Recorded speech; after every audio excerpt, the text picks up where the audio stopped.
Bonjour à tous, aujourd'hui on va voir 5 astuces sacrées sur Midjourney et vous allez voir que la dernière est très intéressante, voire dans la limite de la légalité. Donc il faudra attendre la fin de la vidéo pour la voir, mais on va commencer par la première qui était ma photo de miniature. Donc c'est parti pour la première astuce. Et donc la première astuce, ça sera d'intégrer dans vos prompts le nom d'une chorégraphe américaine qui s'appelle Twyla Trope. Je ne connais pas beaucoup plus sur cette chorégraphe américaine, mais apparemment elle est très connue. Alors qu'est-ce que ça va vous permettre de faire dans vos prompts? Au lieu d'avoir des mouvements assez statiques, la plupart du temps, ça va vous permettre en fait d'ajouter de l'action, du dynamisme et des mouvements gracieux dans vos prompts. On va dire que ça va un peu épicer vos prompts. Ça, c'est l'image de miniature que j'ai faite et vous voyez qu'ici, j'ai tapé Twyla Trope pose fashion et j'ai mis en caractère référence tout simplement une image que j'avais générée sur Midjourney pour le pape. Là, j'ai tenté avec Batman. Alors, ce qu'il faut savoir avec le Twyla Trope, c'est que la plupart du temps, ça va être des figures féminines qui vont apparaître, même si là, je voulais Batman en masculin. Donc, ça m'a donné ça. C'est des images assez intéressantes. Mais donc, pour réussir à avoir une sorte de pose assez originale, pour Batman, ici, j'ai dû réintégrer Batman en termes de caractère référence. Donc, avec cette image-là, et ça m'a donné ça comme résultat. J'ai d'autres images à vous montrer qui sont assez originales, assez marrantes. Voilà ce que j'ai fait sur Batman. Donc, ça s'applique aussi à Spider-Man. Donc, vous voyez très bien qu'avec ce prompt, en tout cas en rajoutant ce truc de Twyla Trope, ça va vous donner des résultats assez originaux, ou en tout cas des gestes assez, et des fois, ça va un peu trop dans l'inattendu, puisque Midjourney, on va dire, délire un peu, puisqu'il me donne aussi des résultats où le pape vole. Mais voilà pour cette première astuce. Et la deuxième astuce, ça sera pour tous ceux qui sont fans de street photographie. C'est tout simplement de rajouter dans vos prompts street photographie avec des lieux de fiction ou des lieux imaginaires. Donc là, ce que j'ai fait, c'est street photographie de Westeros, donc avec des résultats plutôt pas mal. C'était mon premier résultat. Ici, j'ai mon deuxième résultat. Donc je vous laisse voir par vous-même. Donc après, j'ai tenté avec Gotham City. Et ici, j'ai des résultats plutôt pas mal avec un stylize à 500, avec beaucoup de photos en noir et blanc. Mais je trouve que les rendus sont vraiment pas mal. Et donc maintenant, on passe à la troisième astuce qui est la permutation. Énorme. Qu'est-ce que c'est la permutation? La permutation, en fait, ça va vous permettre d'écrire en un seul prompt jusqu'à une quarantaine de prompts. Comment on fait ça? Comment ça marche? Je vais vous montrer ça directement avec un exemple très simple. Ici, j'ai mon prompt et je vais faire une accolade rouvante. Donc, ça se trouve sur la touche 4 de votre clavier avec Alt. Ici, je vais faire Yellow. Donc, ça va être ma première option. Deuxième, je vais faire Red, donc rouge. Et troisième, je vais faire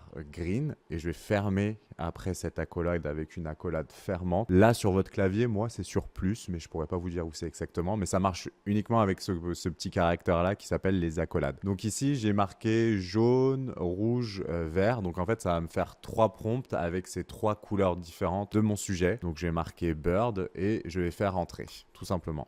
Et ici, il va me proposer, il va me dire, est-ce que vous êtes bien sûr que vous voulez faire 3 prompts? Donc en fait, tout simplement, la permutation, c'est ça. Et comme je vous l'ai dit, vous pouvez aller jusqu'à 40 variantes. Et donc là, ça marche uniquement, on va dire, sur mes caractéristiques couleurs, mais j'aurais pu faire très bien ici, au lieu de bird, j'aurais pu marquer dog, bird, n'importe quel animal, et on va voir ce que ça donne. Et donc, comme vous pouvez voir, ça a respecté mon prompt. Ici, ça a créé Green Bird. Ici, un oiseau rouge. Et ici, un oiseau jaune. Donc, vraiment, la permutation, c'est une technique que je vous recommande à 100%. La quatrième technique, ça va concerner l'image prompting. Donc, c'est quand on donne une image à Midjourney et comment faire marcher ce prompt. Donc, ici, j'ai sélectionné 2 images. Donc, je vais vous montrer en fait la fonction traditionnelle qui s'appelle Blend. Ou ici, j'ai une image de Star Wars, je connais pas du tout le nom du méchant, je suis désolé, Kylo Ren je crois, avec une image à la Wes Anderson. Donc je voulais varier, on va dire, les 2 images ensemble. Donc pour ça, j'ai fait un blend et ça m'a donné un résultat assez original. Ça a gardé les caractéristiques des 2 images, c'est-à-dire que j'ai mon sabre laser, mais en même temps, j'ai un peu la vibe à la Wes Anderson. Donc ça, c'est le blend traditionnel où chaque image va peser pour 50%. Donc elles ont autant d'influence l'une sur l'autre. Moi, ce que je voulais montrer, c'est une alternative à Blend où vous allez pouvoir donner plus d'importance à une image ou à une autre. Et donc pour ça, je vais vous montrer comment faire. Pour ça, vous allez tout simplement coller le lien de vos 2 images. Donc moi, c'était celle-ci et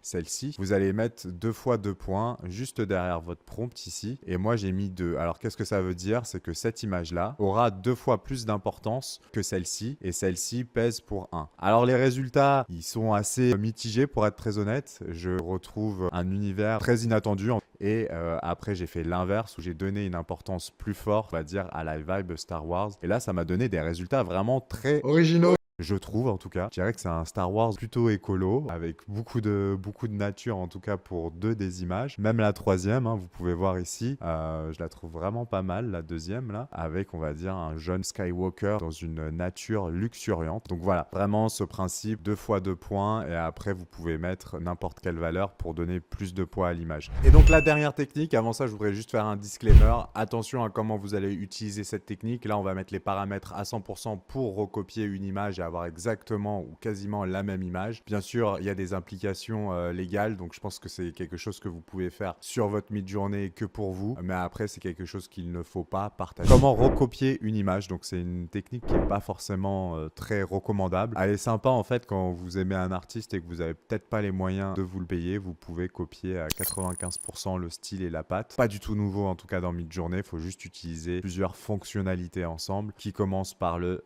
describe. Donc le describe en fait, vous allez faire un slash et vous allez faire describe comme ça. Soit vous allez mettre le lien de votre image, soit vous allez mettre l'image directement. Ce que va vous permettre describe, ça va vous permettre de vous donner un prompt texte et en fonction des prompts texte, vous pouvez soit tous les imaginer, soit cliquer sur le numéro. Moi, ce que je fais tout simplement, c'est que après, j'upload mon image sur le Discord. Donc pour uploader l'image, vous allez dans uploader un fichier et vous allez mettre votre image. Donc ici, j'ai ma description texte. Ici, j'ai mon image. Je vais ouvrir mon image ici comme ça. Je vais copier le lien. Alors je peux aussi faire directement comme ça, copier l'adresse de l'image. Et en fonction de tous les prompts qu'il m'a proposé, moi j'ai tout simplement pris ici le premier. Ce que je fais, c'est que je colle mon lien comme ceci. Et à la fin, je mets un image weight de 3. L'image weight, ça va de 0 à 3. Donc moi ici, je vais mettre un image weight de 3 et je vais faire rentrer. Et après, je vais vous laisser voir les résultats. Vous voyez ici que j'ai une copie à 90%. Moi, ce qui me manque vraiment par rapport à mon image originale, c'est j'ai l'impression qu'il y a des sortes de vernis sur la peinture que je retrouve pas forcément ici. Ça ressemble énormément, c'est pas encore ça. Donc ce que j'ai fait, c'est que en plus de l'image weight qui est ici, j'ai rajouté ce qu'on appelle aussi le style référence en donnant un style weight à 1000. Donc j'ai vraiment mis tout à 100% pour que ça se ressemble et